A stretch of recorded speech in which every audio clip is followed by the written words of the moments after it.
Greetings and salutations. How are you? Welcome to Raising the Bar. My name is Cydelle C Stewart of Remotely Onit, and I'm here today to share with you three lies that are holding you and your business back, and also some insights on what you can do to change that and to get yourself back on track in your solo service-based business so that you can enjoy the work that you do, the work that lights you up, and stop sacrificing your quality of life and your sanity because you are taking these things on board. I'm going to get straight into it. I hope you enjoy. If you haven't already, grab a digital notepad or an actual notepad and pen and take some notes. Also, if it's your first time joining me, welcome. It's good to see you. I am here live on YouTube and Facebook every Monday at 1:15 UK time. So that's GMT. And I am always interested to know where people are watching from. So do put your location in the comments below, and also share whether you're watching live or via the replay with a hashtag in front. As I said, do feel free to subscribe over on YouTube if you're there. If you're following us on Instagram at Remotely Onit, make sure you say hi, drop me a DM. My DMs are always open. And also feel free to follow me at Cydelle Stewart. So I'm going to get into it. Some people would say three lies. Lies is a bit strong, but these are lies. I mean, we started 2024 with lots of people talking about what they were going to do differently this year, that they weren't going to get into this hustle and flow vibe that everybody kind of slipped back into post-pandemic. And what people are realizing is their business is not serving them in the way that they would like to. Most of us started our businesses to work on our own terms, to work in ways that uplift us, in ways that enrich us, in ways that help us to serve with our expertise and to make other people's lives greater or to provide a transformation. And often we do that, but at the cost of our own mental health, of our own quality of life, like I said, and in ways that we find ourselves working in the ways that we did potentially when we worked in corporate environments. We have just transferred those ways of working into our own businesses, and we haven't necessarily figured out what do we want our business to run like, what do we want our lives to look like whilst we work for ourselves, and why are we just emulating what big corporates do, or the organizations that we worked in previously. I'm here to tell you, you don't have to. You don't have to work like that. You can design the life you want. You can design the business that you like in any way, shape, or form that you choose to. And you can tell your clients how you work, and they will be okay with it. And they will make a choice. Do they want to work with you on that basis, or don't they? And people appreciate having the choice. They appreciate transparency, and actually what you'll find is you often inspire other people to feel that they have permission to do similar. So I want to say, if you take nothing else from this live today, then just take away the fact that it's your business and you can run it how you choose to. There are no rules.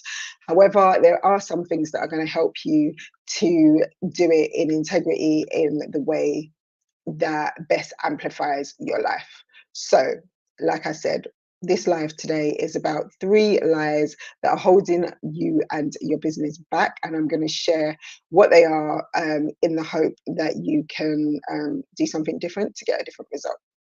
So, lie number one is that you wanted more financial freedom, and I think it's fair to say that we all want that for ourselves. But the question is, what are you going to do to get it? So obviously you live to work, you do not work to live. You want to enjoy your time here. You want to enjoy your time in your business, considering how much time you do spend in your business on a daily or weekly basis. You acknowledge that you have more years behind you than you do in front of you. I think that for many of us, this is the case now. And you want to make the most of those years that you do have left.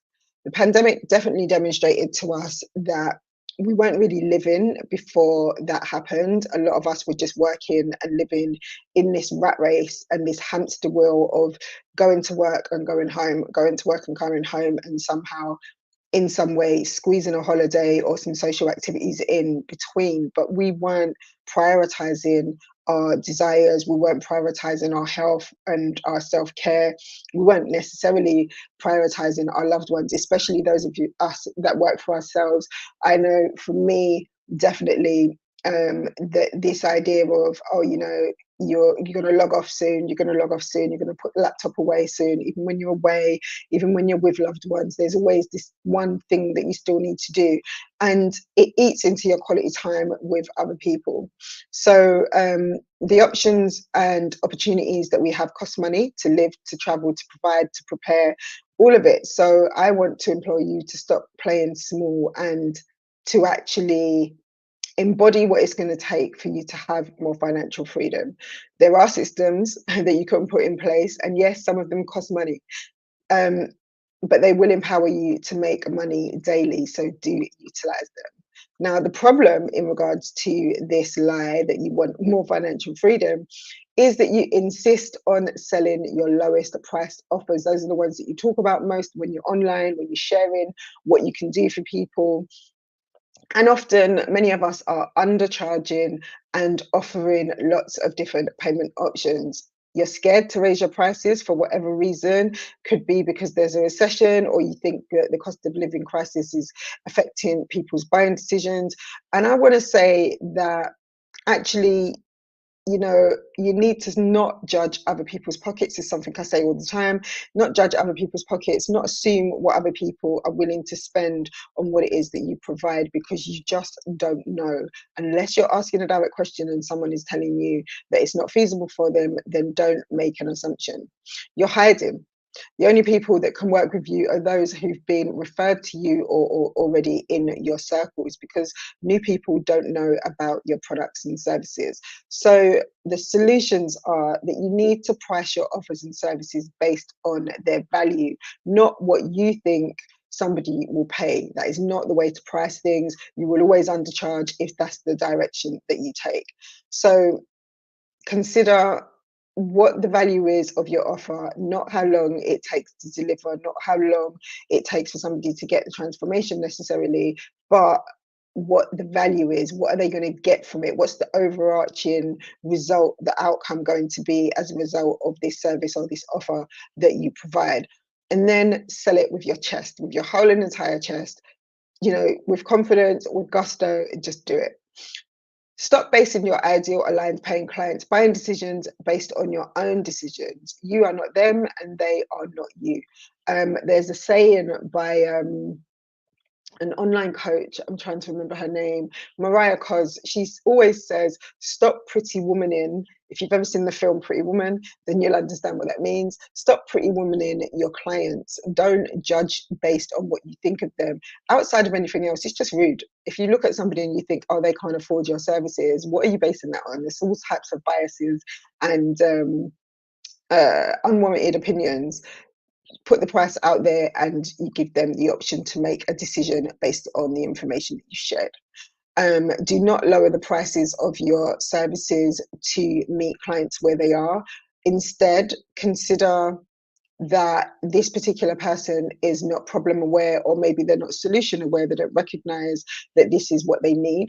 Or sometimes people don't have the money to move forward with you at that moment in time. They do see the value, they do think the price is worth it, but they're just not ready at that moment. And sometimes people just need some time to come back to you. And so offer them the opportunity to do that.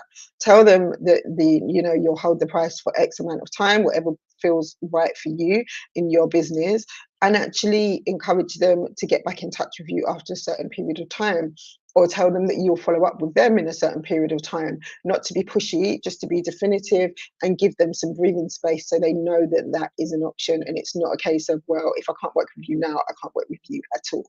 If it's that you're not going to offer this service again, and that's the truth, and you're not just trying to get a sale, then tell them that. Just be transparent, and most people will appreciate that. And finally, the other solution for line number one, which was that you want more financial freedom, is stop hiding. People can't buy what they don't know is available. So if it's not on sale, if it's not an offer, if it's not visible, people won't know. So get it out there, make sure that it's visible, that people know what it is, how they can work with you, what the timeline is, what the cost is, and what it's going to take, and let them choose. Okay, so if you're joining now, if you're just joining and you're wondering what I'm talking about, I'm sharing 3 lies that are holding you and your business back. And these are for service-based solo, not necessarily solo actually, but service-based business owners in and outside of the online space are telling themselves lies on a daily basis and convincing themselves that this is what they want, but then the actions they are taking are not aligned and are not moving them in the direction that they want to be. So lie number 2 that I hear often is that people want to scale. Now, what does scaling mean? For some people, it means building a team, it means growing their business. For others, it doesn't necessarily mean building a team, it means building their clientele, building their audience, their client base, so that they can actually impact more people. And impacting more people tends to be the number 1 reason why people want to scale. They know their offer is valuable, effective, it's transformative. Like you, maybe you know there are more people who need what you offer.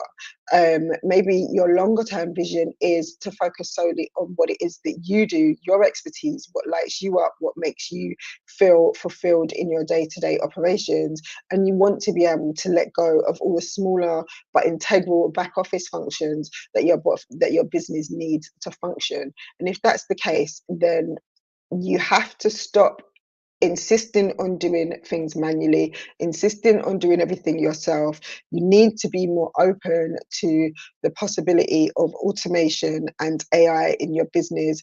And you also need to believe that support is possible for you. Support is possible in your business, and that your business is flexible enough to be able to receive that.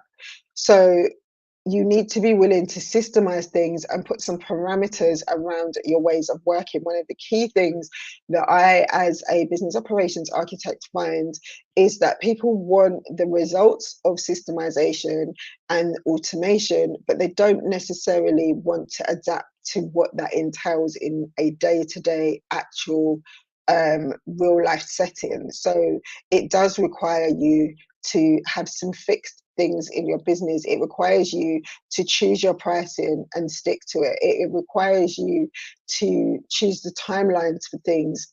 It requires you to be definitive in the days of the week that you want to do certain things, the times that you want to do certain things. And some examples of this are, if you want to have an automated diary scheduler and you want people to be able to book time with you, then you need to be really clear around what days and times you're available for particular types of engagements, because otherwise people can't use the scheduler to book you. That's just a simple example of somewhere where you need to be fixed around what it is that you want. You need support. We all need support, whether that's engaging paid tools to help you in your business, so online tools like a scheduler, like a CRM, like an online payment processor. These are all tools that can help you to be more efficient, to run securely, to make sure that your clients can access what they need to without you necessarily having to do things in real time manually. These are all great things that you can do, but if you're not willing to pay for tools, then everything becomes harder. If you're only willing to use tools that are free, there are lots of limitations around what you can actually do. And it might feel like the right way forward in the moment because you don't want to spend that money. But you also have to recognize, I think there's something here that's really key, is your business is paying for these things, not you out of your own pocket. Your business, especially if you run a limited company, is an entity in its own right. And your business has to have costs. Like, a business can't run without cost. It's impossible. You have operational costs, and that might be overlooked because you might be only operating online and you're not a brick and mortar business. But you also need to consider that if you were a brick and mortar business, you would pay rent, you would pay utilities, you would pay for other things to do with the building. So when you operate online, there's a transference that some of those costs will still need to happen. You still need to pay for an accountant. You still need to pay for a virtual office address if you're not in a fixed office, a registered office address if you're not using your home address, for example. These are costs that are fixed and that are integral. And some of the tools that you need to operate your business are integral too, like I always say, a CRM, a digital stroke e-signing tool, a way to take payments online. These are all things that cost money and all things that are integral to your business. But if you're the kind of person that's going to say, I don't want to pay for anything and I only want to use things for free, then you're going to come unstuck real quick, because the higher you go in your business and the more expensive or the more high ticket your pricing is for the things that you offer, the more people will expect to be able to do things online at the click of a button, at the click of a finger, without having to jump through hoops to do things. And clients don't want to jump through hoops to pay you. They don't want to jump through hoops to work with you. They want it to be easeful. They want it to be straightforward. And considering you want to have a business that affords you a way to work that is going to enable you to scale, then you should want those things for yourself too. So line number 3 is you want more ease in your business. Talking of ease, like ease is my word of 2024. For those of you that have been following me will know that. Those of you that know me in general will know that ease is the way forward for 2024. We are not struggling uphill. It is not the way forward. We want to do things that make our lives easier, that feel in flow and don't feel like an uphill struggle. And I know that a lot of business owners that I speak to are tired of the hustle and grind culture. They are tired of feeling like everything is a slog. Excuse me. They want to do things in a way that feels aligned with the way that they want to live their lives. I know that for most of us, we didn't sign up for self-employment to struggle or to be in business ownership to then just become an employee in a different setting. You know that business is not supposed to be hard, and I know that you're gravitating towards a softer life, if you like. The problem is that you're refusing to modify how you sell, how you show up in your business. You're tailoring your offers and your services, and I can't stress this one enough. You're tailoring your offers and your services for every client that wants to work with you, and it is a surefire way and a quick route to burnout and to frustration, and in the long run, often to resentment. I've seen it time and time again. I've been there myself years ago. I have stressed this to people so many times. You cannot tailor your services for every client that wants to work with you. If you speak with someone and you're flexible on the pricing, the delivery method, the channel that you speak with them on, you're flexible in how you show up, and you're bending for this client on this time and that client at that time, then along the way you alienate some people because there's no structure and there's no expectation from their point of view, because everything is moving all the time, everything is fluid. But also you create a rod for your own back, because if people get a service from you in one way and then somebody else gets a service in another, and those people speak and then they realize that they're getting a different customer experience, it does not bode well, it does not work in your favor.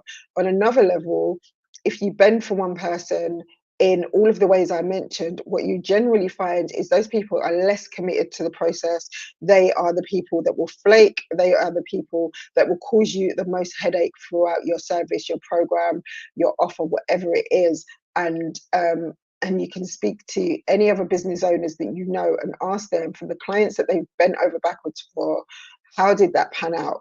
How did it work out? Was it productive?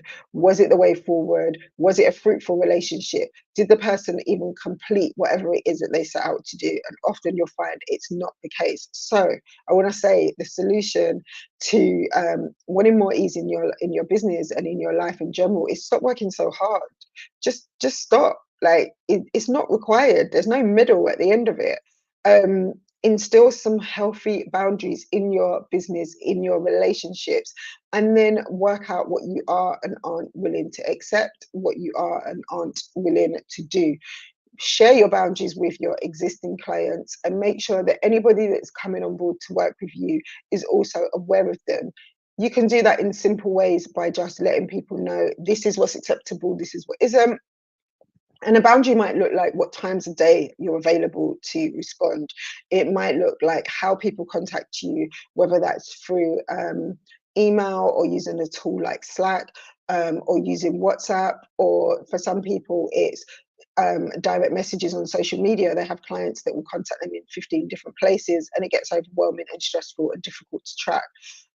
Also, what happens then is if you are a business owner looking to scale your business in time, or looking to build a team or bring on support, what happens is everything is bottlenecked with you.